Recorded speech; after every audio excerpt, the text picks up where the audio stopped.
தேவனுக்கு மகிமை உண்டாவதாக. தினமும் ஒரு வேத வசனம்.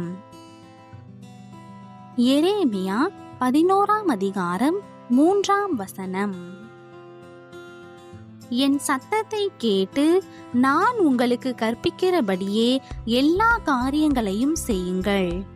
அப்பொழுது நீங்கள் என் ஜனமாயிருப்பீர்கள், நான் உங்கள் தேவனாயிருப்பேன். கிறிஸ்துவுக்குள் பிரியமானவர்களே,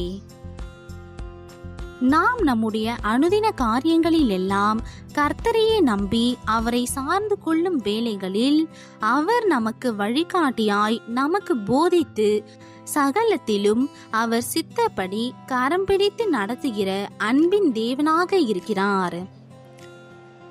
நாம் நம்முடைய சொந்த மன விருப்பங்களின்படி நடக்கும் பொழுதுதான் பொல்லாங்கான வழிகளில் நம்மையும் அறியாமல் சென்று தவறான காரியங்களில் ஈடுபடுகிறோம்.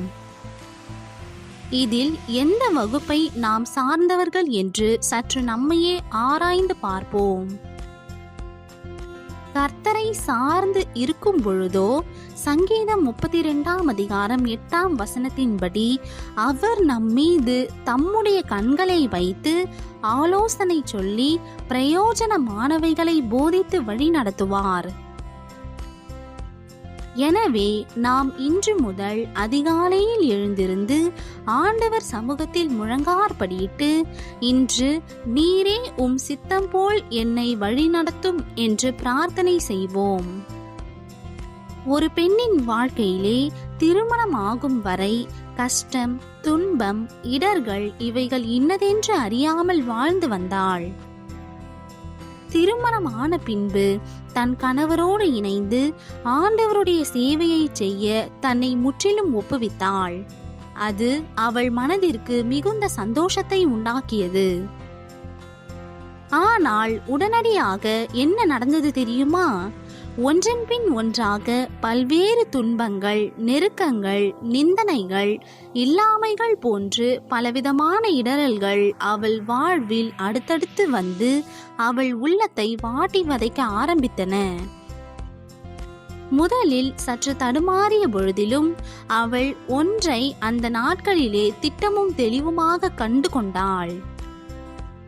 ஆண்டவருடைய சந்நிதியில் அத்தனை பாரங்களையும் ஒப்புவித்து விட்டு விசுவாசத்தை துவக்குகிறவரும் முடிக்கிறவரும் ஆகிய அவரையே நோக்கி பார்க்கிற ஆழமான அனுபவத்தை கற்றுக்கொண்டாள். அவர் அழகாக ஒவ்வொன்றையும் அவளுக்கு கற்பித்து எல்லா காரியங்களையும் திட மனதோடு திறம்பட செய்ய வழி நடத்தினார். ஆகவே அத்தனை துயர்கள் மத்தியிலேயும் சிங்கத்தை போல தைரியமாயிருக்க தெய்வீக பலன் பெற்றாள். தன் கவலைகள் எல்லாம் ஓடி மறையும் அற்புதத்தையும் கண்டாள். எனக்கு அன்பானவர்களே, நீங்களும் கூட இந்த நாளில் பல காரியங்களை குறித்து மார்த்தாளை போல கவலைப்பட்டு கலங்கிக் கொண்டிருக்கலாம். அந்த பெண் செய்தது போல நீங்களும் தேவனுடைய பாதத்தில் ஆண்டவருடைய சித்தத்துக்கு ஒப்பு கொடுத்து ஜெபியுங்கள். கர்த்தர் எவ்வளவு அழகாய் உங்களையும் நடத்துகிறார் என்பதை நீங்களும் இன்று கண்கூடாக காண்பீர்கள். இன்றைய நாளுக்கான ஜெபம். அன்பின் இரட்சகரே, நீர் மெய்யாய் ஜீவிக்கிறபடியினால் என் காரியங்களை எல்லாம் உம்முடைய பாதத்திலே ஊற்றி விடுகிறேன். இன்று முதல் எனக்காக யாவற்றையும் அழகாய் நடத்தி தரப்போகிறீர் என்று நானும் விசுவாசிக்கிறேன். இயேசுவின் நாமத்தில் பிதாவே, ஆமேன்.